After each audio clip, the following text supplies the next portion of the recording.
stopping it, but the pulse of power almost slipped through with no challenge, only the tiniest bit of energy not making it past the seal. In the real world, Naruto glowed in a rainbow aura for a few seconds, and as suddenly as it appeared it disappeared, sinking within the boy. Akami was humming a tune. It was early morning as she helped prepare breakfast with her Kachan. The now 5-year-old girl was delighted because today was the day her and her brothers were going to start going to the academy together. I can't wait for me and Oniai-san and Ototo to begin the academy and finally be together again. She didn't understand why her parents didn't let her Oniai-san start training with them like they had promised, and she hated it. She missed the days when the three of them would be close and inseparable from each other. But once Menma and I started training, those days just faded away. Her smile quickly turned into a frown at the recollection of the growing distance between her Oniai-san. While they trained, their Oniai-san just seemed to fade out. The times we spent together just keeps becoming less and less. Hurry up and join us, Oniai. We miss you, I miss you. Looking to her Kachan, who was humming the same tune she was humming until a few minutes ago. Her crimson hair was tied up in ponytail just like her own, and she had a glowing smile as she prepared food for her family. As the sun hit her mother, she couldn't help but admire how beautiful she was, hoping that one day she would be just as beautiful. Kushina, noticing her only daughter looking at her, turned her bright smile and violent eyes showering her little girl with love. What's wrong, daughter? Blushing at her Kachan, Akami shyly looked away. Her cheeks were almost as red as her hair.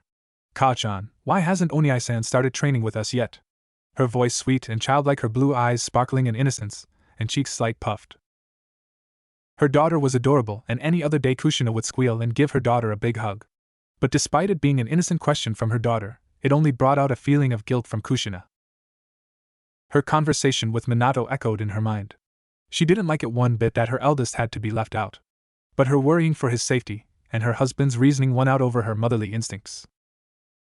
As her only daughter looked at her innocently, all she could do was tell her, "He's just not ready."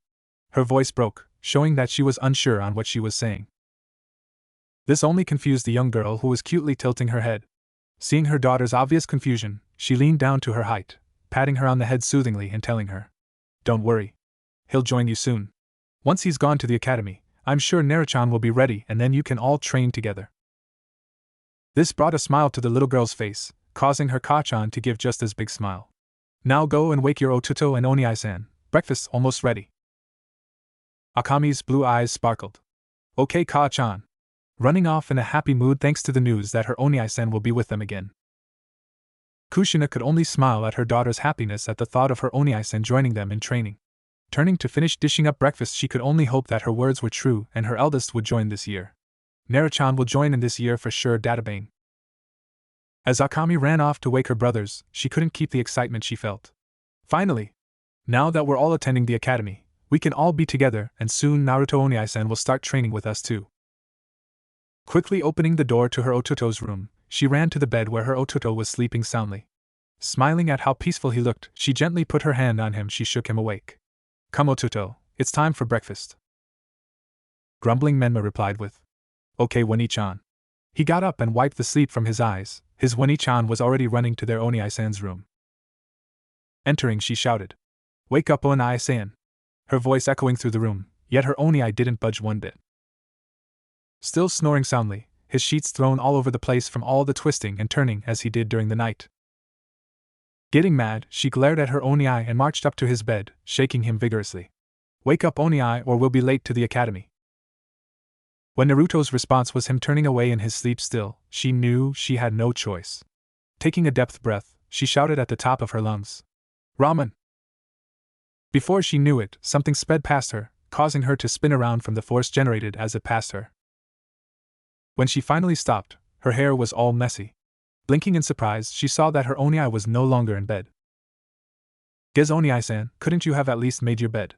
Leaning over, she grabbed the sheets, making her Onii-san's bed for him. "What would you do without me, Onii-san?" Akami was walking in the dining room after having finished fixing her Onii-san's bed. "Onii-san, couldn't you have made your bed before speeding off?" she grumbled, her right hand patting her hair back down after her Onii messed it up. Naruto only glared at his Amuto, who promptly returned it with her own. "You lied, there's no ramen here," he told her, his voice lanced with annoyance. "Well, it was the only way to get you up." Reaching her hand to the back of her head, she lightly pulled at her ponytail, flattening the lost strands back down. "Besides, you messed up my hair, so we're even." Sticking her tongue out at him, she made her way to her own seat. "I just don't understand your obsession with ramen." Naruto looked shocked at this statement. "Hey! You like ramen as much as any of us do," he said, standing up and pointing an accusing finger at her. "That was when I was a kid and you and Ka-chan made us have it every day." Despite what she was saying, ramen was still one of her top favorite foods, but she was more like her Tusan than her Ka-chan and knew the importance of eating other foods. Yet she still savored the deliciousness of ramen when it came up. "But I'm never going to let them know that, I'll never live it down." Turning her head the other way, her ponytail swinging along, she scoffed. "Ramen's not that great." Blasphemy! This shout didn't come from her Onii-san, but from her ramen-obsessive Ka-chan. "Ramen is the food of the gods. No Uzumaki has disliked it, and none ever will on my watch," her Ka-chan stated with her finger raised, her Onii agreeing with her as he raised his own finger. Akami looked at her Shiotuto, hoping he at least retained his sanity. But sadly, she was mistaken, as even her Shiotuto was giving her a glare of disappointment along with a nod of agreement at his Ka-chan's words. Sighing, she thought, "Why did I have to be born into a family of ramen addicts?" Despite the slight grief she felt at the thought, she couldn't help the small smile that showed on her face. "It's good to have you back, Onii." She couldn't remember the last time they all ate and joked together like this. Even her Onii and Ka-chan were getting along better since forever. The only thing that's disappointing her was the empty chair of her Tusan, who had to leave to do work before the academy opening ceremony. Once they all finished getting all ready to leave, the family entered standard Namikaze Uzumaki formation as both Akami and Menma took hold of one of their Ka-chan's hand each, with Naruto taking point.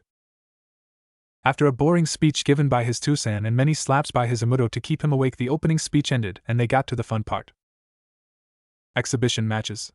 In order to measure academy entries' abilities, they would fight randomly against a fellow candidate. This allowed instructors to get a peek at their future students and see what level they were at. However, one match they didn't expect was two of the Hokage's children going at it. "Naruto Uzumaki Namikaze versus Akami Uzumaki Namikaze," the instructor shouted. Both children looked at one another, slightly worried, having never thought they would end up fighting over anything but ramen before today. Both children made their way to the ring. While they did so, their Tusan had his own private thoughts on the match. "It's sad, but Naruto's going to lose. He just doesn't have the training Akami does." Akami was unfortunately having the same thoughts, knowing her Onii-san had no training like she did. "This is bad, Onii won't stand a chance. I could let him win, but he'll know and Ka-chan and Tusan will get mad." Naruto gazed at the crowd to where his best friend and her family was watching. Hinata was happily cheering for him, her excitement for the match overpowering her shyness, making Menma jealous. Her mother Hitomi, now visibly pregnant with her second child, smiled. "I can finally show the results of my training." Over the past year, he trained with both Hinata and Hitomi, and though he couldn't join his friends' training sessions with her Otosan, Hitomi was more than willing to take the time to train him instead during those times. "Onii-san, please give up. I don't want to hurt you." His sorrowful Amuto's voice reached his ears, pleading him to give up. Naruto just stared at her with a determination in his eyes. "Sorry, Amuto, but I'm not the one who's going to get hurt." Taking his fighting stance, he got ready. His right foot went backwards, turning slightly, his body also turning sideward and hands raised and slight open. It was a basic stance, but one that served him well when fought off Hinata's bullies. Looking at her Onii worryingly, she resolved to finish this quickly without hurting or embarrassing him too much. Sorry Oniai, I'll try and end it quickly. Frowning at her words that hurt for her to say, but she trained for 2 years straight with her two-san, Ka-chan and Ji-san. Taking her own stance, which was a lower-level version of her two-san's Hakidori, hummingbird, style.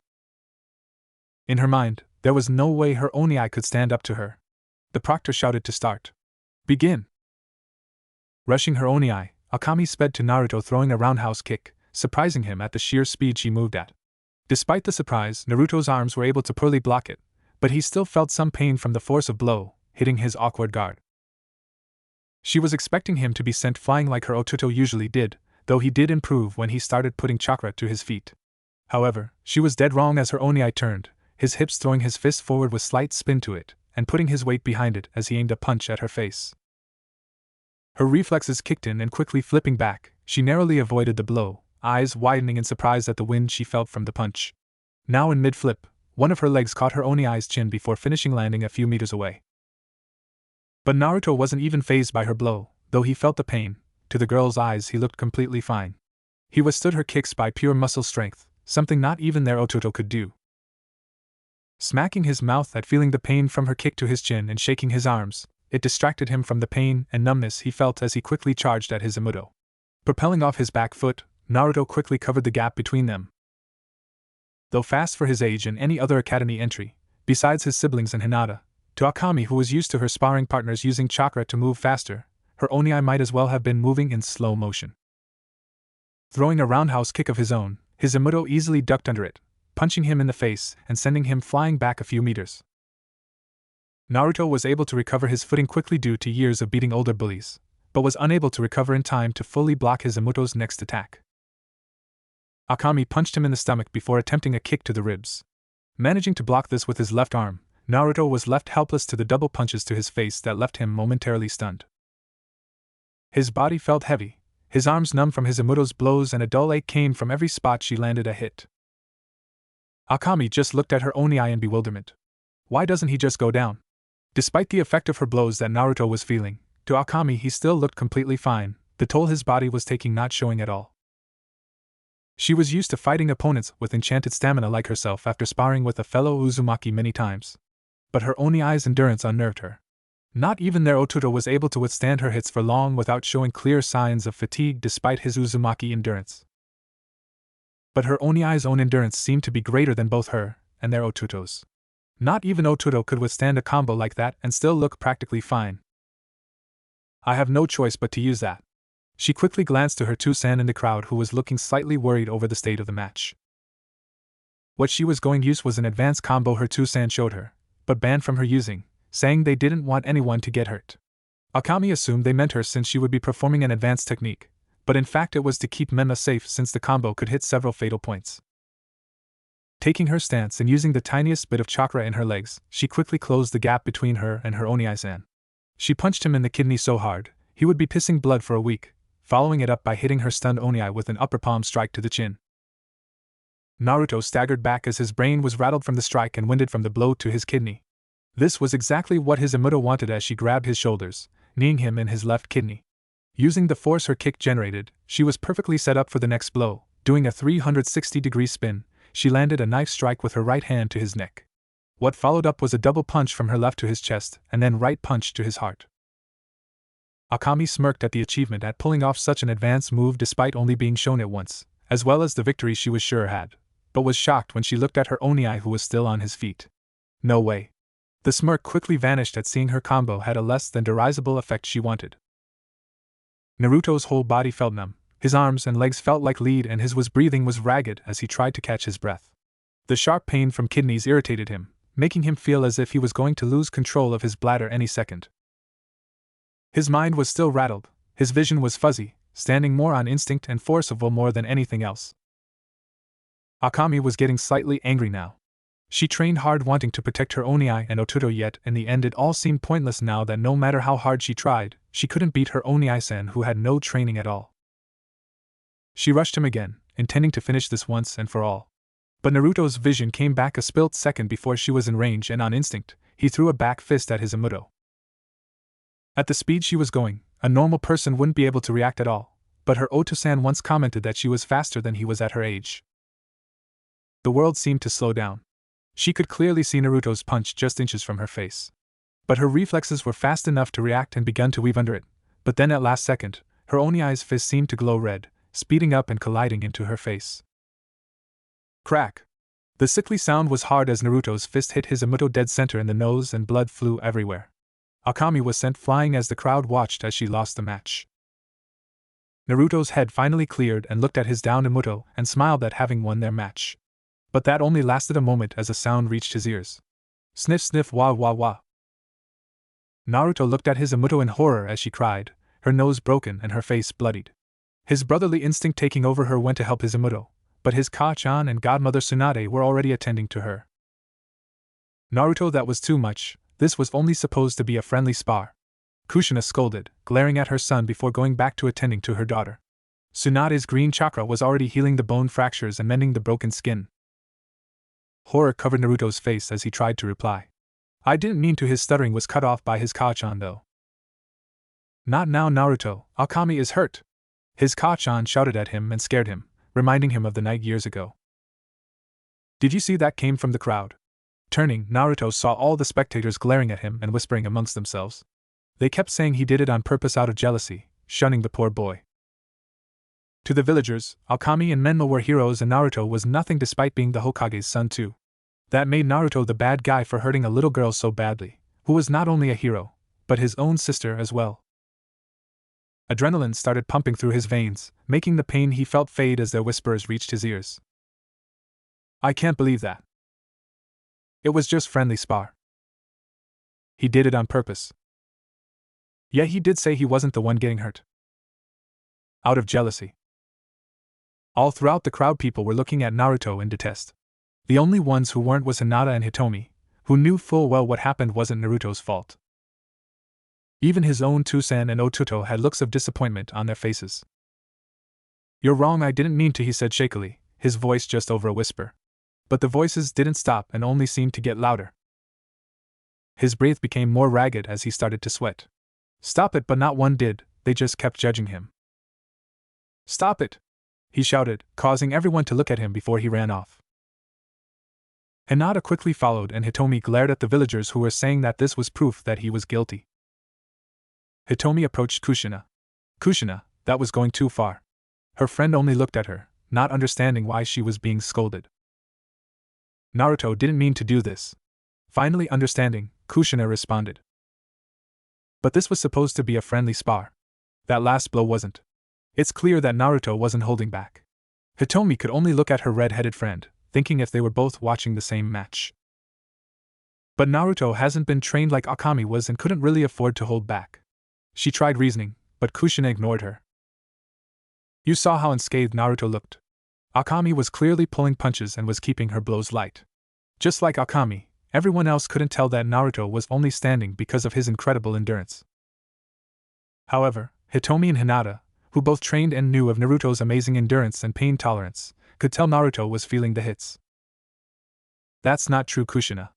Akami wasn't holding back either. She tried reasoning, but Kushina didn't believe her, only believing what her eyes showed her. But Akami was the one that got hurt, so why was Naruto clearly fine? Getting annoyed, Kushina growled out the last bit.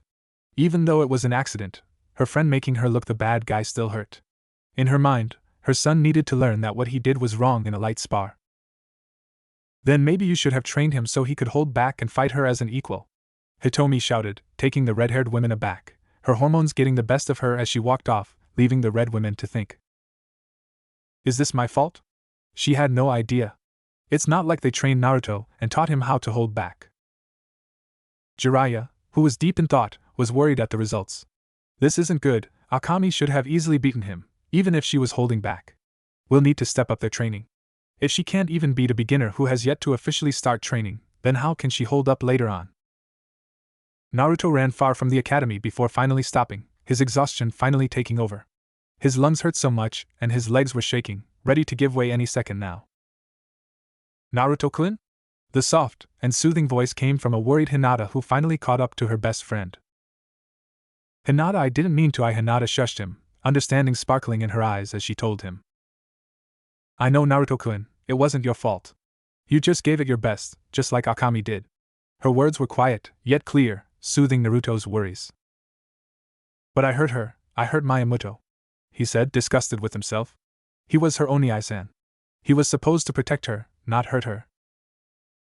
Naruto-kun. It's alright, you and Akami were both prepared for it, and you got just as hurt. Looking into her eyes, Naruto only saw worry and acceptance, not the eyes of disappointment, or disgust his family and the villagers gave him.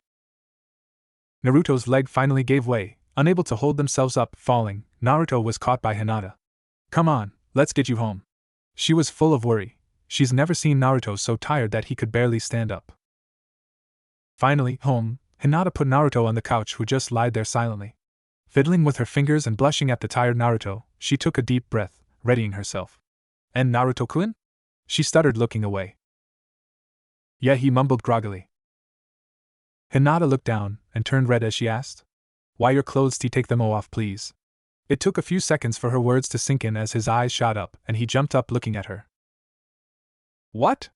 As soon as he shouted it, he grabbed his body that was riddled with pain. Ow. Take off your clothes. And now, looking closely, Naruto could see Hinata was fiddling with a small jar in her hands. Realizing it was her homemade ointment, he submitted, unable to argue or treat his injuries himself with how much they hurt. Quickly taking off his shirt, Naruto exposed himself in front of the shy Huga. Hinata was blushing madly as she watched him take off his shirt. The muscles he had were impressive for someone their age. She was starting to overheat, steam coming out of her ears as she started to black out. But the huge bruises over his body kept her conscious. Quickly she stroked one of the marks gently, causing a hiss of pain from the blonde boy. Ow. Sorry, Hinata said, unscrewing the jar and dapping her fingers in it, gently starting to apply the ointment to his wounds. He could already feel the relief it brought as her soft hands glided about his body. She rubbed gently into his muscles, causing them to relax. Closing his eyes, he just focused on how good her fingers felt as the pain faded bit by bit as her fingers did their magic. Hinata inspected her Naruto-kun's body. It was the closest she's ever been to him shirtless, and she was enjoying every second of it. His skin was soft yet hard, as she explored his developing muscles, hearing a sigh of pleasure come from him. Looking up, she saw that Naruto was looking relieved and seemed to be enjoying her massage. Happy her friend and developing crush was enjoying it, she began to channel bits of chakra to her fingertips. Oh, Kami! Naruto cursed. The feeling of Hinata's chakra massaging his muscles was too much. Every nerve she touched felt pleasure and warmth as she continued treating his wounds. Opening his eyes, he stared into the most beautiful lavender eyes he's ever seen. Both children's faces were bright red, seeming to get closer every second. But before anything happened, the call of nature came to Naruto as his legs shifted. Hinata-chan? Naruto asked, feeling embarrassed and warm at their close contact. Fluttering her eyes, she looked at him expectantly. Her glossy lips replied, Yes, Naruto-kun? Her voice was sweet and enchanting, making Naruto's heart skip a beat. A part of him just wanted to ignore his need to go and let her keep doing what she was going to do. But sadly, his lower body complained as it felt like his bladder was going to burst. I need. Yes? Hinata asked, leaning closer to give her Naruto-kun whatever he wanted. I need to go, he shouted, realizing what he said. Hinata leaned back, freeing him. Shooting up, Naruto ran right to the bathroom, leaving Hinata alone. I was so close, she complained. It was the perfect moment, and she let it go. Her fingers went to her lips, imagining what it would feel like to have his lips upon hers. They kissed each other on the cheek a few times as a thank you, but nothing more, and Hinata was looking forward to their first real kiss. In the bathroom, Naruto quickly pulled his pants down, relieving himself of his bladder's contents. He looked down at the shocking sight of the red of his blood mixed into his pee. Ayayawaya! His scream echoed throughout the house and Hinata quickly rushed to his aid. Naruto-kun, what's wrong? Her mouth hung open at her Naruto-kun standing there naked as the day he was born. Blood came from her own nose as she caught sight of his lower bits before promptly passing out. Why couldn't this have happened when we older? She cursed, knowing that the sight of an older Naruto-kun would be all the sweeter. Naruto's brain shut down at Hinata seeing him in the nude, eyes rolling in the back of his head. He promptly joined his Hinata-chan on the floor. An orange and green blur jumped across the rooftops of Konoha, being chased by black blur that was easily keeping up with the orange blur. Naruto! Get back here now and I'll go easy on you, the black blur shouted as it chased a yellow-haired 9-year-old boy. Come on, sure sway, it wasn't me this time. Promise. Naruto shouted, looking back at his pursuer whose Sharingan eyes were active. Yeah, just like you weren't responsible for dyeing the uniforms of the police pink, or the stink bomb on the main road. The Uchiha shouted back, a small smirk at the youth's pranks. Got to admit the kid is good. It's no surprise no one has caught him yet. Seeing the yellow and orange blur Naruto became, Shursui couldn't help but think the boy was just like his old man.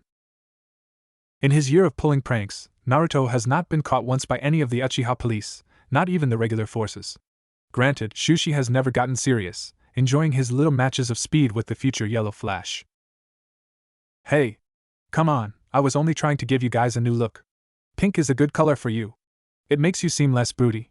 Grinning at his purser, making him get slightly annoyed. Sneaking into the Uchiha compound was hard, but so worth it, he thought, the memory of all the pink Uchiha popping up in his mind. And that was almost made our official color thanks to you. A tick mark appeared as he remembered how many of the clan's women wanted to keep the new look. Thank Kami that there are more males than females in the clan, otherwise I would be stuck in pink right now. The man shivered. The thought of him in a pink suit was just too embarrassing. See?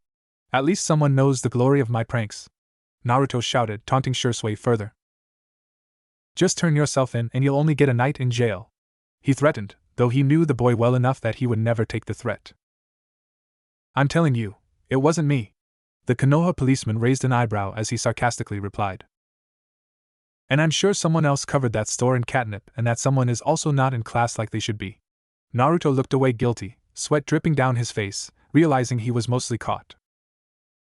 Damn, should have waited until after the academy. As Naruto had this thought, a black figure appeared in front of him. He crashed into the figure and brought the chase to an end as it grabbed his shoulder. Naruto looked up at his captor to see a white weasel mask. Weasel, long time no see. Naruto smiled at the young Umbu, who only gave the boy a curious look. Up to trouble again, Naruto? The masked man asked. Naruto faked being innocent. Well, you know, somebody gets pranked and I'm instantly the #1 suspect. It's just not fair, I tell you. Naruto's arms shot up in exaggeration. Unfortunately, the Umbu wasn't going to buy it and gripped the boy's shoulder tighter. Fine, I give. I'll come quietly. Head bowed, the Umbu didn't notice the smirk on the boy's face as he quickly did hand signs. In a poof smoke, Naruto disappeared and standing before the Umbu was someone else.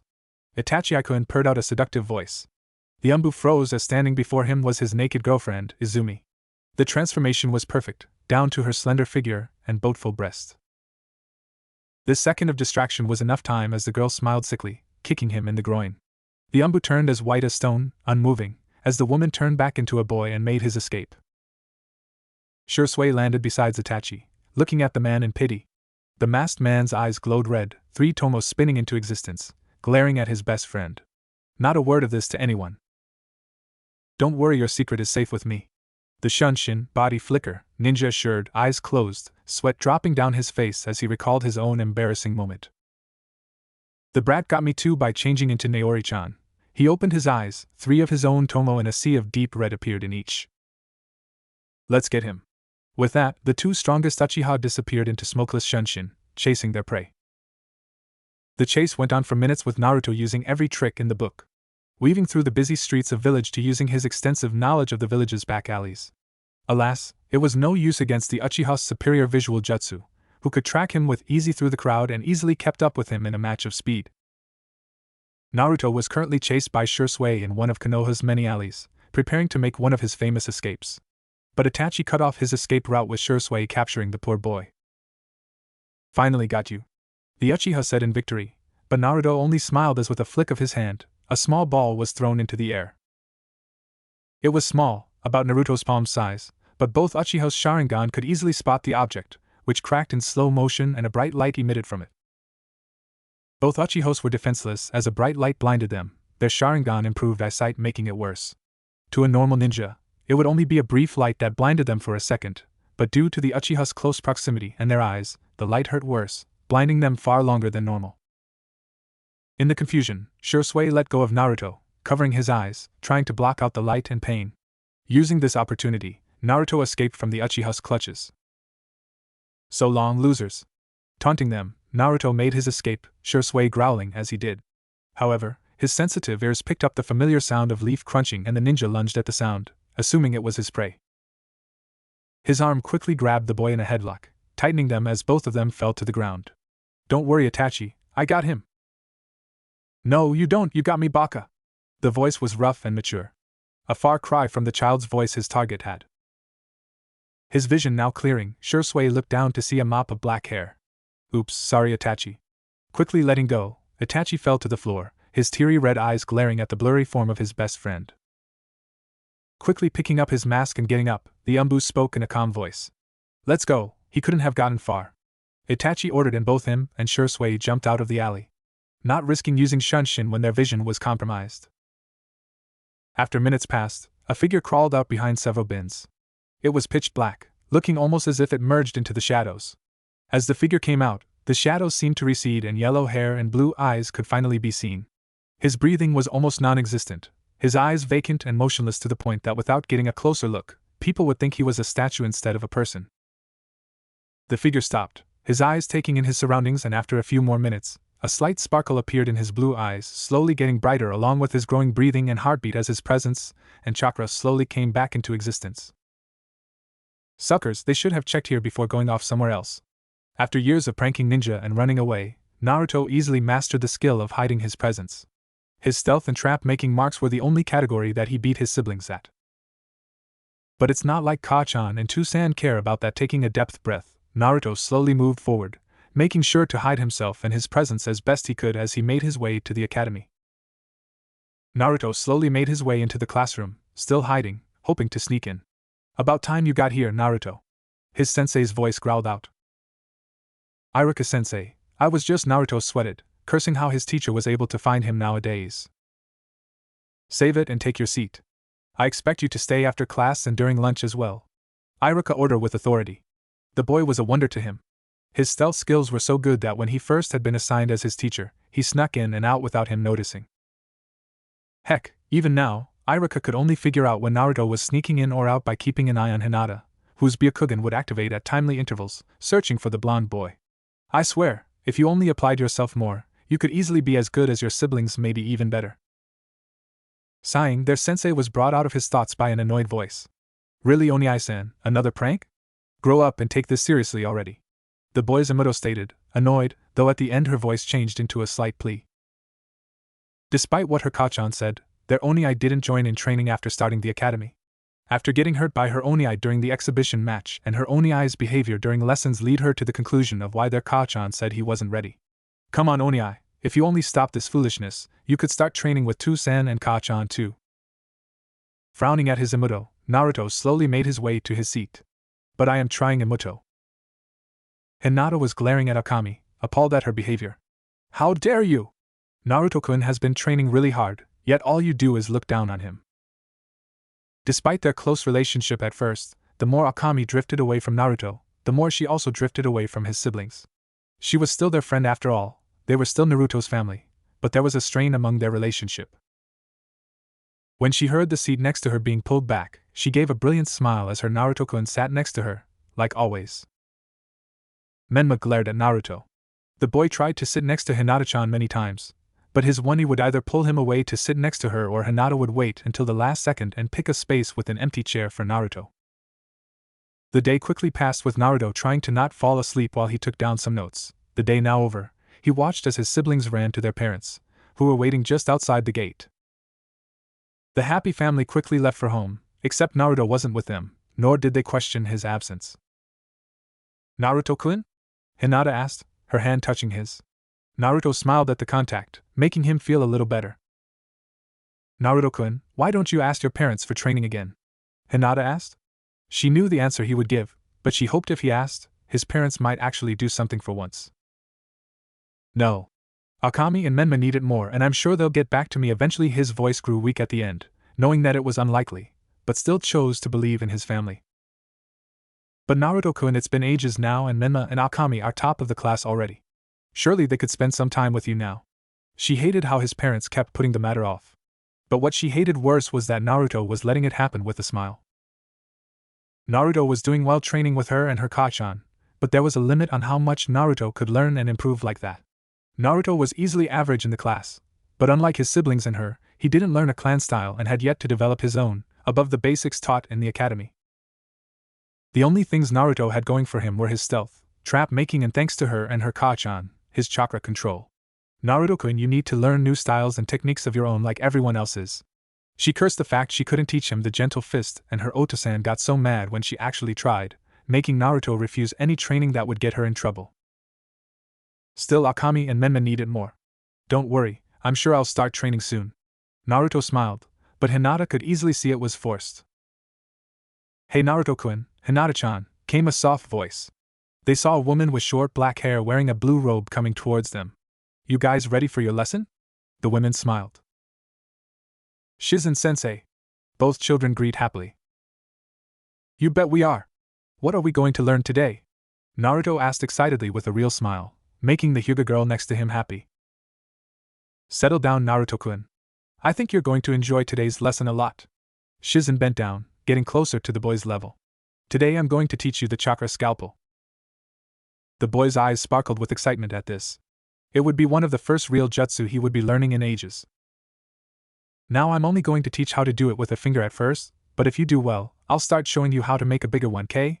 Naruto nodded excitedly. This would be one of the only jutsu he had with real combat potential. Shizen led her students away, remembering when the medical training program was first implemented. Flashback. Shizen was walking down the corridor, carrying a box full of bandages. With Tsunade's help, they were finally able to get approval for the medical ninja program, and as the Slug Sannin's apprentice, she would be the one teaching the class. I can't wait. A bright smile spread across her face at the thought of teaching for the first time. Opening the door, she went to the front desk, and setting her things down, she introduced herself. Hello, I'm Shizen Kato, and I'll be your sensei for medical class until you graduate. She looked around, not surprised that all of her students were girls, but then a surprised look came over her, spotting the only boy in her class. Isn't that Naruto? She was acquainted with the Hokage's children, but like Tsunade, she wasn't close to Naruto at all and only heard he was a troublemaker. Shaking her thoughts, she decided to give him the benefit of the doubt and teach her lesson. Now I'm going to teach you how to apply bandages first. Now I know this is very basic and you learn this in class, but this is an important tool that could mean the difference between saving a person's life or them bleeding out. Along with this, I will be teaching different ways to tie them based on the injury, as well as ointments and medicines that you can apply to prevent infection and quick healing of said injury. The class was over quickly, many students doing well. While Shizen was cleaning up, she noticed 2 students were still there. It was Naruto and the Hyuga girl. Approaching, she saw that the boy was untying and then readying the bandages according to the girl instructions. Smiling at Naruto's hard work, she asked, "Do you want any help?" After that, Naruto and Hinata would stay behind, getting extra training and then helping Shizen clean up as thanks. A year after. Today has been over a year since the medical program started, and Shizen was finally going to start teaching the most basic medical jutsu, mystical palm technique. The students were eager to learn, though most of them had trouble, mostly because of the dead fish they were using it. The only ones who were doing well was a pink-haired girl, who had the control and did the jutsu perfectly, but could only hold it for 10 seconds before being completely exhausted afterwards. The best girl by far was Hinata, who not only did it perfectly, but was able to hold it long enough to revive the fish, easily the best in the class. At least she was until she got to Naruto. His control wasn't perfect, but it was close. But the odd thing was that the fish revived quicker than Hinata's. Shizen found this strange, but despite the difference in control, no matter how many times Naruto did it, he would always beat Hinata in reviving the fish. Maybe he's focusing more on the inside of the fish rather than outside, where I can't see it. That theory was what she came up with, and though Naruto was slow in the theory and medicine aspects of the course, he excelled in the actual medical jutsu part, easily doing most jutsu on his first try, even if they weren't perfect.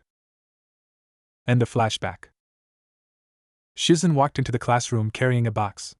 Naruto and Hinata helping, each carrying their own boxes. She gave a sickly smile as she turned to the class. Today, class, I'm going to be teaching you the chakra scalpel. The whole class broke out in cheers. However, their sensei's next words put an end to it. Great, it's nice to see you all so enthusiastic about dissections for once. Silence filled the room as the whole class froze. Half the students turned green as Shizen pulled out another dead fish. Despite the fact that her remaining students didn't quit after they learned medical training was a lot grosser than they hoped, they still couldn't quite hold themselves together. Though there were a few exceptions, their sensei smiled, looking towards Hinata and Naruto, who were handing out the samples to all the other students. Okay, now that everyone has a fish, I want you to dissect it like usual. She smiled and a questioning hand suddenly shot up. But sensei, we don't have any tools? Asked Sakura, not understanding how they were supposed to do the task. That's easy. She held up a finger and a blue glow emanated from it before shaping into a blade. Focus your chakra into your finger, and then image a blade or better yet, a scalpel, forming out of it. But won't our hands get dirty if we do that? Sakura yelled.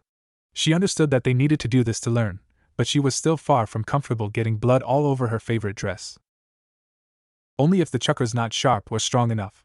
Otherwise it will act like a barrier.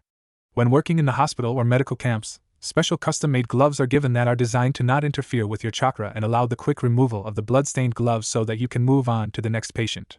However, on the field, you only have a limited source of them or will be required to provide treatment immediately on site.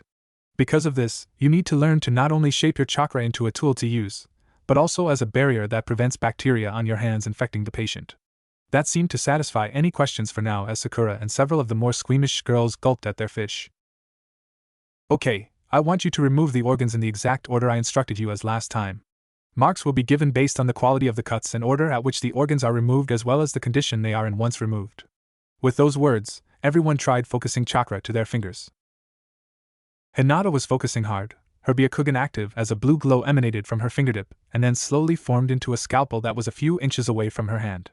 Smiling at her success, she looked down, knowing exactly where to cut and how. Using chakra in this way was no different than the usual gentle fist, only a little more focused with continuous output. Naruto did the same, however there was sweat dripping down his face as he slowly made the blade extend from his fingertip. He managed to do it, but unlike Hinata, who literally had a translucent scalpel equipped with a little curved blade at the end, his blade extends from his fingertip, and was as wide as his finger before it shrunk in on itself at the very end. Smiling at Hinata, they both got to work on their fishes. On the other side of the room, Sakura easily managed to form the blade around her finger and started working, but she kept getting splotches of blood on her hand. Shizen watched all the students and was extremely happy at Naruto and Hinata's success. Looks like those two figured out the little trick to it. Turning to Sakura, she saw the splotches of blood all over her hands. I'm a bit disappointed that she didn't figure it out though, when she is one of the smartest in the class, though her control is much better compared to the other students. From where she was, she could see that Sakura's finger was entirely covered and was sharp. But sadly, that wasn't what she was looking for. There was a hidden test that the students needed to figure out. Instead of forming the blade around your finger, you need to focus it to your fingertips and then extend it outward. This method allows you to alter the size and shape of the blade for much more flexibility. But also, it prevents the larger than necessary finger from causing damage by working at a safe distance and preventing bacteria from infecting your patient as you work. This trick also saves chakra and is needed for major operations when using chakra. Despite only 2 students figuring it out, Shizen was more than happy with her class so far. Sakura was already using genin-level techniques when using medical jutsu. And the tricks Naruto and Hinata would end up using ranged from Chunin to Jonin, very impressive for their age. Most medical ninja don't learn these tricks on their own without years of experience under their belt. I wouldn't be surprised if one of them succeeded Tsunade-sama and I as Konoha leading medics one day. Yep, Konoha's future medics were in good hand with this lot. Both Naruto and Hinata were walking outside their medical class now over. The blonde boy glanced to the tree and then the academy gate, hoping to see his own family ready to pick him up. But sadly, that was not the case. Frowning at this, Naruto looked down, trying to hide his face from his best friend. Why do I even bother? They're not going to be there, they never are. Oka-chan!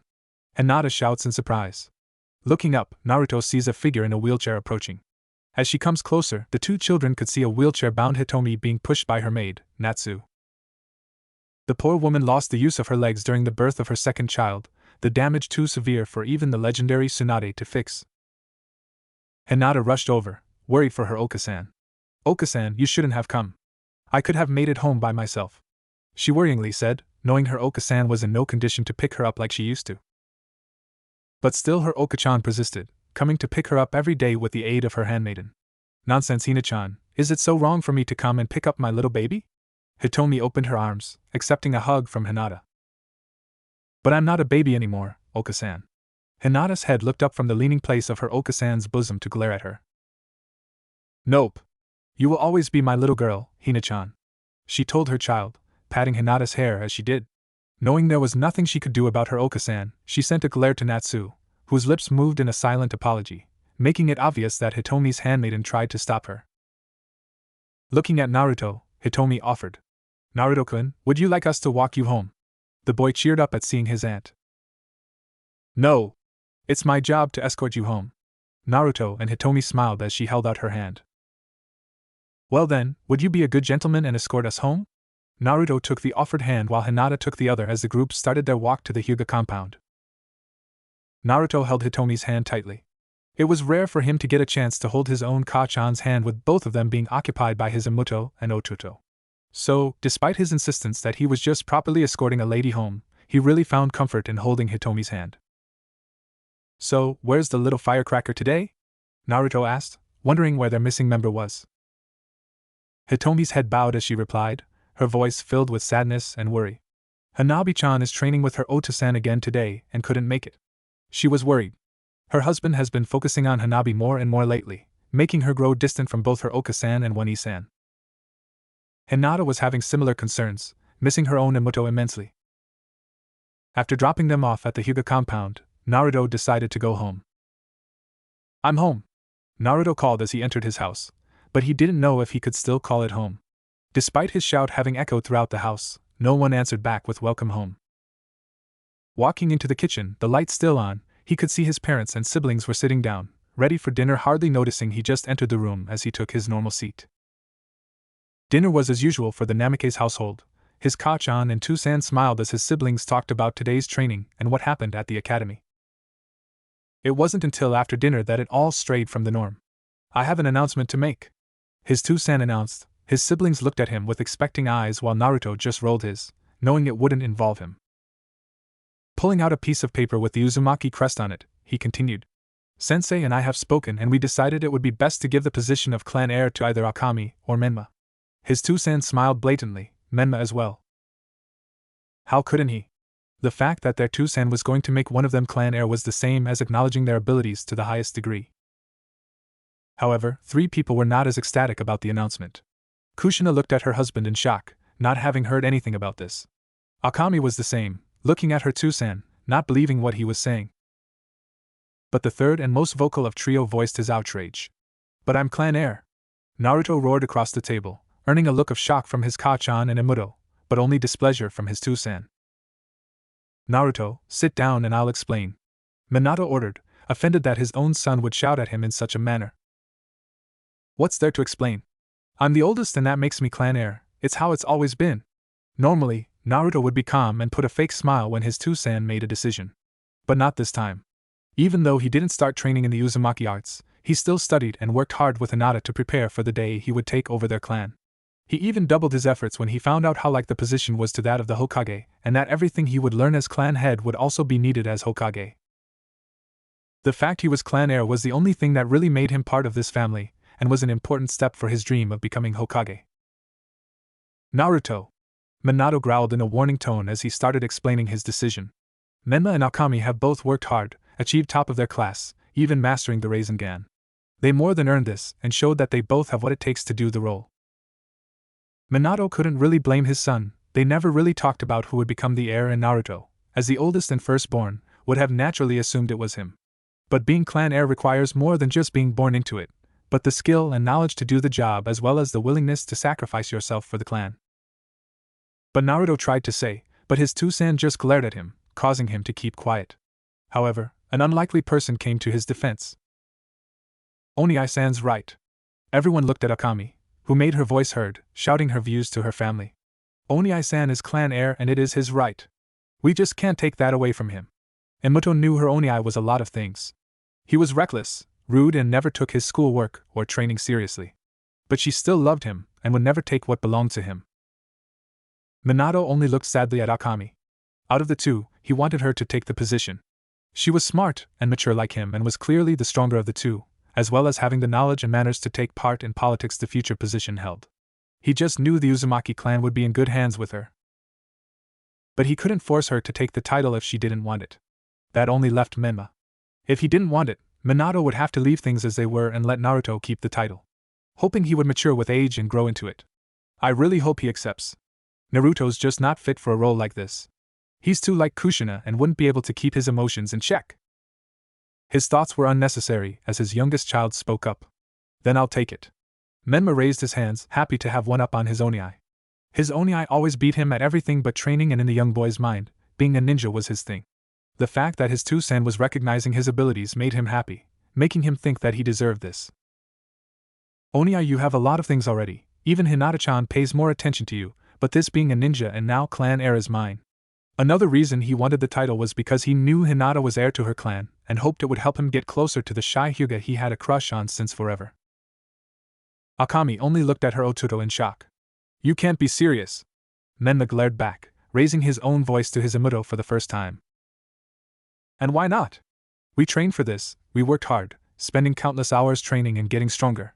Either of us deserve this more than Onii who only messes around. Menma was angry at his Imuto's response. He always hated that while they were training, his Onii was goofing around with Hinata-chan. Both him and his Wani-chan both put the effort in, so why shouldn't they reap the benefits? We worked hard for this, I worked really hard, so why can't I enjoy and accept it? Seeing that this discussion was spinning out of control, Minato decided to end it. That's enough. Menma will finalize the agreement tomorrow. For now, think on it. Being clan heir is a big job and is not one to take on lightly. Minato dismissed the family. Naruto ran off and his Ototo left the room after, smiling, having already decided to accept the title. Only his daughter and wife remained behind for answers. Minato, what was that? How could you make that decision without my consent? Minato looked at his angry wife. It's as I told you, both Menma and Akami worked hard. They even mastered the Rasengan a few months ago, which we both agreed to make a clan jutsu. They deserve this, was Minato's response, hoping to placate his wife. But what about Naruto? His wife asked. He knew it would be hard to convince her, but he needed to. It was obvious that Naruto wasn't suited to the task. Kushina-chan, you know as well as I that Naruto does nothing but goofs around, playing pranks on people or getting into fights. Is that really the attitude we want for a clan heir, especially when the Uzumaki clan is almost extinct? Kushina wavered a bit. She knew all too well what he meant. After all the complaints from his pranks and fights get forwarded to her as his mother. The mentioning of her dying clan was the final nail though, because it made her think what her clan needed to survive and rebuild itself. Being clan heir was basically deciding the future of the clan. Could Naruto do it? Could he rebuild our clan back to its former glory? Kushina was at a loss. Her instincts as mother was screaming at her that it was wrong and that Naruto should keep the title. But the clan matriarch side of her was telling her not to let her emotions rule her and consider Minato's proposal. That it was what was good for the clan. See Kushina, you know as well as I do that our clan needs someone strong and dependable to rebuild itself, which both Menma and Akami are. Kushina could only stay silent as a mother, she wanted no part in it. But as the last Uzumaki, she couldn't outright say that her husband was in the wrong if he thought about the clan's future. Seeing his wife go unusually quiet, he knew he got through to her. Turning to their daughter who was still in the room, he asked, Akami, are you sure you don't want it? You've earned the right to it as much as Menma has. Akami only shook her head. Sure, she could see where her parents were coming from. Her Onii wasn't the smartest or the most reliable person, but she just couldn't agree to something like this, not to her own Onii. No! I want no part in this. With that, Akami stormed out herself, knowing she wouldn't be able to keep calm for much longer. Naruto ran, his feet taking him to one of the many training grounds he and Hinata made use of. Leaning on one of the training posts, he collapsed, hugging his knees to himself. What am I supposed to do now? He had his title taken from him, but it was also basically the same as taking his dream away from him. No matter what I do, he would just choose Menma or Akami to be Hokage anyway. He's already given them the clan heir title. Tears started falling, the image of Hinata appearing in his mind, her smiling face as she told him. I just know you will be Hokage one day, Naruto-kun, you're the only who could. She said those words with such sincerity. She truly believed in him. She was truly the only one who was on his side and no one else's. I'm sorry Hinata-chan, I let you down. I just can't do it. Not when everyone just seems to be against me. Before he knew it, the area changed. He now sat on what looked like a lake. A strange glow shone on him. Looking up, he saw the change in scenery and the source of the light was a bright and beautiful rainbow egg. He stared in wonder at the out-of-this-world sight, and cracks seemed to appear on the object, but there were no sounds of something breaking, they just appeared. The light of the egg where what he thought were creaks turned into illuminating wings made of rainbow feathers. It now looked like an egg with wings, but slowly, the oval shape of the egg morphed, forming a body, then a head, followed by legs. Naruto looked at the beast in awe, too taken by its beauty to be afraid. There, hovering in air, was a reptile. Shimmering rainbow scales shaped like ovals covered the beast's whole body, opal-like claws extending from what looked like hands on each of its 4 legs. Its head started gaining detail, and Naruto could see a V-shaped like neck, a flat-like head that got wider the further away it got from the mouth, ending in 2 horns that, like the claws, seemed to be made of opal. The eyes wavered between every color known until they settled on sapphire blue, but within the ocean of blue were silted pupils that continued to shimmer in different colors. "We meet at last, hatchling. I am the rainbow dragon Iris," the beast said, though there were traces of a roar as its voice rose. The voice itself was almost feminine, soothing as it introduced itself. But at the same time, a bunch of different voices could be heard at every word at a lower pitch, as if several people were speaking at the same time. Naruto and the dragon stared at each other. A meeting that would change his life forever. The mythical beast's wings stretched out as it hovered in the air, bathing the whole world in its divine-like light as it gazed at its new child. A year later. It was the end of the academy day, and unlike most days, this was one of the rare days where Shizen couldn't do her lesson. Since their medical class was cancelled, both decided to go to their training spot. Both children were walking through the academy gates when an all-too-familiar shout pierced their ears. "Hinata-chan!" Looking to the source, either were surprised to see Menma running towards them waving his hand in the air. Ignoring his Onii-san completely, Menma only addressed Hinata. "Since you don't have medical class today, why don't we hang out together just like old times?" Menma asked, hope sparkling in his eyes. Despite being clan heir, the amount of time he got to spend with Hinata-chan was lacking and instead taken up by more training to prepare him for the role. However, this didn't discourage him because thanks to him accompanying his 2-san to all clan-related business meetings, he was able to get some much quality time with Hinata-chan alone away from his Onii. Naruto glared at his Ototo, a sweltering anger swelling in his heart. Sure, he always found it annoying how his Ototo always chased after Hinata, but lately he just couldn't help the anger he felt every time the boy approached. "Back off already, Hinata-chan is mine." "Wait, what?" Confused at his own thoughts, Naruto could see his 2-san and Jiraiya standing a ways away talking to his Amuto. Jiraiya glanced towards Menma and Hinata with a smile on his lips. "We do have some training plan, but if the boy makes headway with that girl then it's worth skipping just this once. Looks like my tips to the boy are finally going to come in handy." A perverted grin made its way on his face, imaging the future inspiration his student and the Huga would provide. "Oh yes, you chose well, my student. That Huga is going to be one hell of a looker when she's older," the perverted sage thought, eyeing the already well-developed girl. "Yaro-sanin!" ruptured his eardrums. With a slight shiver, he turned to his other student who was clicking her fists maliciously. "Remember what Ka-chan and I talked about, no perverted thoughts at all around Menma," Akami growled, causing the man to gulp. Kushina made good use of Akami being a girl who would report all perverted actions back to her, then help dish out punishment. The girl's red hair was standing up a bit, just like her Ka-chan's did when enraged. Back with Menma, Hinata only rolled her eyes as she stated her usual response to the boy's plea. "Sorry, but I already made plans." "Sorry, Menma," she told him. It was true, she did have plans, but she was far from sorry. Naruto was the only boy she could ever see and she was completely oblivious to Menma's attempts to earn her affection. Turning, Menma glared at his Onii, knowing that his crush's said plans were with him. Naruto ended up glaring back. He used to be more tolerable to Menma, but after the last year and the fact he kept bothering his Hinata-chan, Naruto had enough with going easy on his sibling. "Menma, let's go!" Their 2-san called and Menma walked over to join him. "Got turned down again, Ototo?" Akami stated with a smile, knowing all too well of her Ototo's long-held crush.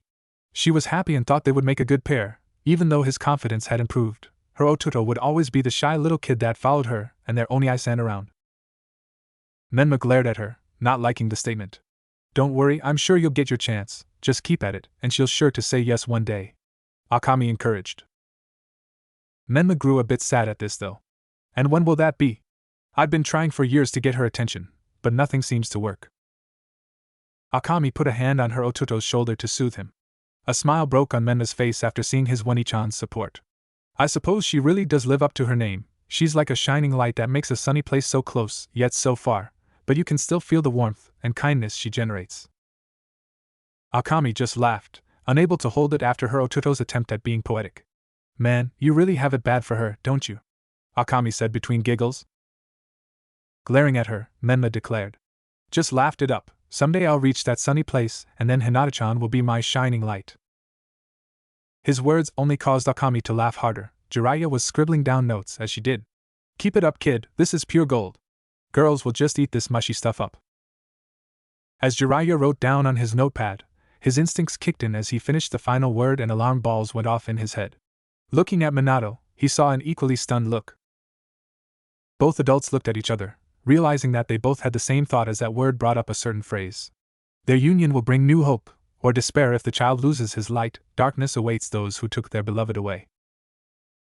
The mention of that one word changed everything and made them both think. Menma is the child of prophecy. Naruto looked at his siblings and Toussaint walking along happily. A stab of jealousy and sadness enveloped his heart.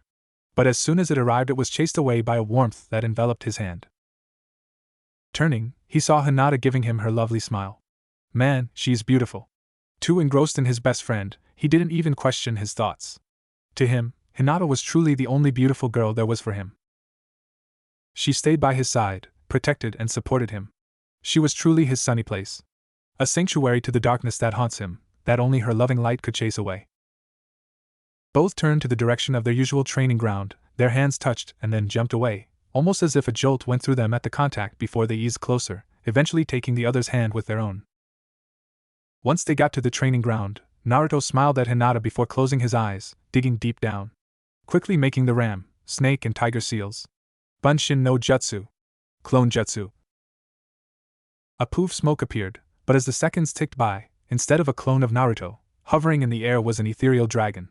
Her appearance was see-through and not even a tenth of her natural size. Iris looked at the boy she knew for a year now. Iris-sensei. Both children greeted with smiles, causing the small dragon to bow in acknowledgement. Greetings, little ones. She greeted with a smile. With the seal preventing her from leaving the boy's body, this form was the only way she could exist within the outside world at the moment, and it was great to be able to leave, even if she couldn't feel the wind as she flew in the sky. What are we going to be doing today, sensei? Hinata and Naruto asked, excited for training. Hinata, I want you to go over to the river and practice what you've been taught while I review Naruto's jutsu. You've made amazing progress on your own style already, but you still have a habit of slipping into original juken, gentle fist. Hinata nodded, walking over to the river as she left the dragon and her container alone.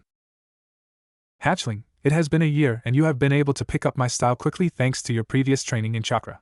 Today will determine whether or not you are worthy to truly call yourself my kin. Naruto nodded, already knowing what it meant, thinking back to when he first met the mythical beast a year ago. Flashback. Naruto watched the dragon in awe. It was completely quiet in the mindscape for about 3 seconds. Cool. What are you? Where are we? What are you doing here? Iris was taken aback by the sudden barrage of questions as the awe the boy felt only a moment ago vanished, and the silence came to an end as the non-stop questions started. Iris recoiled slightly, unable to answer with the boy's constant chattering. Deep within her mind, a deep voice laughed out. Ha, he's just like Natsu! Remnants of the fire dragon persona laughed. The meld persona of the other dragon's sweat dropped, knowing just how hard to handle the fire dragon's son was, and made a silent promise to keep the dragon from influencing the boy as much as possible. There was nothing wrong with his teaching methods, but Natsu's blunt and excited personality was hard to deal with at times, and there was no telling what the outcome would be if their newest hatchling were to take after him. The thought of a hyperactive fire dragon made the other dragons shiver. Sorry, Igneel, but it would be much better off if he turned out like Wendy, Gajeel, Sting and Ruff. The many dragons all agreed. They knew their children weren't perfect, but still, compared to the fire dragon's son, they had much more restraint, and they were all silently thankful that Grandini was the primary person. If anyone could curb the hyperactive child, it would be her. Coming back to reality, Iris let out a roar. Enough! As the boy went quiet, she quickly began answering his questions before he could start again. As I said, I am Iris the Rainbow Dragon and this is your mindscape. Seeing the boy's confused look, she answered again. We are inside your head. A look of understanding shone that proved that keeping it simple was best for the boy. But why are we here? Before the boy could get going on more questions, she quickly answered. You know about the Kyuubi and your siblings, don't you? He nodded, remembering it was the primary reason his family favored his siblings. What you don't know, however, is that due to a twist of fate, I was sealed inside you. As the words sunk in, a smile grew on his lips. That's great. That means Toussaint and Ka-chan will start training me too, I can't wait to tell them. His siblings got more training because of the QB, so it was only right that he would get the same treatment if he had Iris sealed in him. You will do no such thing. The dragon roared with a bit of anger, scaring Naruto. She observed the child's treatment, and being a collective of several adoptive parents, she was not happy one bit about how his parents treated him. She had no idea what they would do if they found out, but this boy clearly needed the guidance she was going to give, and she couldn't let his so-called parents stop it. Naruto's joyful face instantly went gloomy. He thought that if his parents no longer had the excuse to train only his sibling, then everything would go back to normal. A childish dream, but even after all they did, a part of him did want his family back the way it was when he was little. An image of baby Naruto playing with his siblings as his Ka-chan and Tusan watched. But those days were long gone, and he was coming to accept that now. Seeing the depressed boy, Iris knew the perfect thing to cheer him up. With a smile breaking on her scaly lips, she told him, "Don't not worry, hatchling, because I will train you personally into a dragon slayer." Naruto's eyes sparkled. The name sounded so cool and he couldn't wait to get started. But then he had a thought, remembering the definition of slayer. "Wait, why the hell do you want me to kill you?" The shout echoed through the room as Iris went on to explain about the art. End of flashback. After Iris explained to him about the world she came from, the great war between humans and dragons that led to the creation of dragons slaying arts, and how even though he was being taught it, he didn't necessarily have to slay dragons. Looking at his sensei's eyes and determination, Naruto was ready to begin. With a roar acting like a signal, Naruto charged forward at full speed. Vernier arms armor. A green aura of chakra covered Naruto. Settling down, the aura became smaller, but still covered his entire body, leaving a slight green glow coming from the boy. His speed increased to 3 times its normal amount, speeding through the trees, zigzagging and jumping out of the way of all obstacles. In less than 30 seconds, he spotted the first target set by Iris and Hinata the other day. Changing direction, a whirlwind of wind chakra gathered around his right hand. Heading straight for the target, a human-shaped doll, he shouts, "Sky Dragon's crushing Fang." Right before Naruto was about to collide with the doll, he slashed his hand forward. At first, nothing happened, as if he just passed it at the last second. Without stopping, he immediately went after the next target. It was only then that the doll was slashed into millions of bits by a whirlwind. Naruto, following his nose, jumped down a nearby cliff. At the bottom was 3 more targets, but as he fell, a piece-stripped wire broke. From all directions, kunai and shuriken assaulted the boy. But even so, when the large number of weapons approached, he only smiled. Shifting all his weight to one side, he turned in midair and said, "Sky Dragon's Claw." With a spiral of kicks from each leg, 2 strikes of wind plowed down to the targets, taking the weapons with them. As they crashed down to the targets sharply of metal, wood and earth went everywhere. Landing safely out of harm's reach, Naruto just kept going, leaving a crater from his last technique. It wasn't long that he found himself surrounded by multiple targets, and unlike the ones before, they all had weapons that fired at him as soon as he came into the clearing. Sky Dragon's Wing Attack. With 2 whirlwinds forming on each arm, Naruto slammed them into the ground, sending all the targets and weapons aimed at him flying as a tornado appeared. Straight ahead, he could see the last target, and with only seconds remaining, he went for it. However, as he ran, a spike of wood shot out the ground, aimed right to his midsection. With no time to stop, Naruto took a deep breath and the spike collided into his stomach. The green aura of his defensive aura protected him, preventing the spike from penetrating his skin and clothes. Cheeks puffed, he roared. Roar of the Sky Dragon. Breathing a tornado from his mouth, both the target and spike in front of him, along with anything else to cross the wind of destruction's path, was obliterated. Smiling at the mass destruction left in his wake, he turned to the left where Iris' projection was flying in. Good job. 1 minute on the dot, you pass. Looking at his sensei, Naruto gave a brief bow as she congratulated him. As of today, I officially recognize you as a Sky Dragon Slayer. Yada! Naruto jumped up in joy. For the first time, his hard work was finally being recognized. Iris smiled. The effects of chakra on Dragon Slayer magic had a big boost in its effects, and now Naruto could finally match even his siblings. However, this was only the beginning. Naruto still had far more to learn. Minato and Jiraiya were sitting in the Hokage's office. There's no doubt about it, Menma is the child of prophecy, Jiraiya told his student. Minato only looked at his sensei. It's been years since the prophecy came up and Minato was hoping it would never come up again. Can we be sure? Just saying a few words doesn't prove it, Minato reasoned. They prepared the siblings the best they could, but they still had no idea what the future would hold. Minato, he said the words exactly how they were in the prophecy. We need to make measures to ensure Menma doesn't go down the wrong path, the Toad Sage urged. What do you mean by that? Minato blue eyes looked into his sensei's serious black ones. You know very well. If the child of prophecy loses his love, ruin awaits him and the world will follow. Darkness awaits those who take his beloved away. Minato knew those were bits and pieces taken from the prophecy, having read it many times over the years to ensure they didn't misinterpret it. We have to make sure Menma doesn't lose his light to anyone. With those words, Minato knew what his sensei was suggesting. Menma does like Hinata a lot, so I'm sure he would be okay with it, and him and Hinata have been friends since they were children. With those thoughts, Minato got the paperwork ready. Later that day, Hinata was in her room. It was evening now. She had just gotten back from celebrating Naruto becoming a full-fledged dragon slayer. When she first found out, she was surprised, but after seeing the leaps and bounds in her Naruto-kun's progress, this was the best thing and just what he needed to keep pace with everyone. Originally her Naruto-kun was supposed to keep it secret, but the boy couldn't keep it from his best friend. Iris and the collective of dragons she was made of knew this all too well and made bets on how long and how he would tell his chosen mate about them. Surprisingly, it was Igneel who got it right with less than a day, with Naruto looking into Hinata's face and spilling the beans out of sheer guilt. The fire dragon didn't shut up for weeks about earning the right to train the boy in his art after he got his sky dragon's slaying to an acceptable level.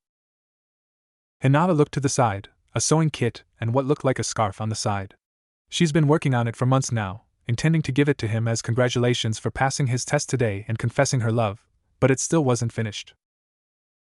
Oh, Naruto-kun, as her thoughts drifted to the young boy who stole her heart so many years back, a knock came from the door. Hinata, come to the meeting room now and put something nice on, her Otosama ordered. Getting up, Hinata asked. Why, who's here now, Otosama? But no reply came, showing her Otosama left already. Begrudgingly, Hinata made her way to her wardrobe, knowing that an important visitor was here. Please don't let it be another marriage proposal. As she grew older, more and more people started noticing the beauty Hinata was becoming and were eager to claim the Huga heiress for themselves. Choosing a plain yellow kimono and doing up her hair into 2 buns, she looked into the mirror. Her already developed breasts could be seen, making her blush. She would much rather wear something less revealing unless Naruto-kun likes it. She prayed whatever proposal her Otosama got this time would end up like all the rest. There was only one man she wanted to be with when she grew up. Hinata arrived only for her Otosama to give her a glare. These past few years, he only seemed to get colder and colder to her no matter what she did. Couldn't you have put on a better kimono than that? His voice was rough, a hint anger showing, and though his face still kept the normal Huga-like mask, it didn't stop the annoyance that showed in his eyes. This sent alarm bells going off in her head. Those words meant that her Otosama was actually hoping for her to catch the eye of someone. No, please no, Naruto-kun. Her thoughts turned to worry as she slowly approached the meeting room with her Otosama, hoping beyond hope this was not what she thought it was. When the door opened, she prepared for the worst, but spotting the familiar mop of blonde hair of her beloved, she calmed down. This allowed her to further inspect the person waiting, seeing he was wearing the Hokage robes. So many thoughts went through her head, but the one that stood out the most put a big smile on her face. If he's here, then the one I'm going to marry is hope restored. Hinata quickly went to take her seat, a smile on her face. The thought of being engaged to her beloved Naruto-kun brought butterflies to her stomach. I don't believe it, I'm going to be engaged to Naruto-kun. Oh, thank you, Kami-sama. She shouted with joy internally, heart racing at the thought of her greatest wish coming true. It was only until she was almost to her seat did she notice there was another person in the room sitting on the other side to the Hokage. But what met her vision wasn't bright blonde that filled her heart with warmth and joy, but instead a dangerous crimson that turned her hope to dread. Hi, Hinata-chan, Menma greeted, taking in the sight of her kimono. It wasn't the first time he saw her dressed in one, but every time took his breath away. Blushing the same color as his hair, he compliments his love. Wow, why you look beautiful. Hinata couldn't think. All the happiness that she had before thinking of her future with her Naruto-kun vanished, and was replaced by something else entirely. She broke out in a cold sweat, her instincts telling her to flee as she asked one question. Why the hell is he here? Despite her question, she already knew there was only one reason why he would be here with his Tusan. Her own Otosama made it clear. This can't be. Tears started welling up. No one could see because she kept her head bowed taking her seat, not even acknowledging Menma. All she could do was pray that this meeting wasn't for what she thought it was. Hayashi took a seat next to his museum directly facing the Hokage. About your early proposal, we of the Hyuga clan would be honored if my daughter and your son were to wed. Hearing those words, Hinata looked at her Otasama in fear, small tears ready to fall. She was about to speak up to say she didn't want to, that if she had to marry someone, then let be Naruto-kun. But reading his daughter's thoughts, he spoke again, stopping her words in their tracks. This works out well for the clan, especially since we have been debating on naming Hanabi clan heir. Those words shocked Hinata. It was the first time that she heard of it, but it was the Hokage who questioned it first. You mean Hinata isn't going to be clan heir any longer? The Hokage's voice was questioning, wanting to know the reason for the decision. Hayashi remained calm and answered without missing a beat. Yes, it has been observed over recent years that Hanabi has shown more promise than her sister. However, by having Hinata step down would require her to be sealed. With all the words said, Hinata easily understood what her Otasama was saying. This arrangement was for the good of the clan, and second, that she would be sealed if she didn't agree. The Hokage's blue orbs filled with slight anger at those remarks. But doesn't your clan forbid the sealing of females belonging to the main branch? Those words brought hope to Hinata, making her think her Otasama was bluffing about the seal. Normally yes, but since Hinata was heir and directly of my blood, the elders find it prudent to have her sealed so as to prevent any conflict of succession from occurring. His voice was calm though. He himself was against his daughter being sealed, but the elders thought otherwise, demanding it to happen if Hanabi were to become heir, not wanting Hinata to attempt to put an end to their traditions if she ever became clan head. This proposal was the best solution to the problem, with the added bonus of the Hyuga gaining favor of the Hokage and incorporating the chakra of both the Uzumaki and Kyuubi chakra into their bloodline. In return for accepting, Hinata will gain immunity from the seal, giving up her title to her sister in order to marry the Uzumaki clan heir. Minato, having made a similar decision with his own son, understood how complicated succession was, and hearing about the threat of the seal Hinata was under only strengthened his resolve. Alright Hyuga-sama, we accept. Hopefully the joining of our two clans will lead to a propitious future. Menma gave the biggest smile of his life. Isn't this great, Hinata? We're going to get married.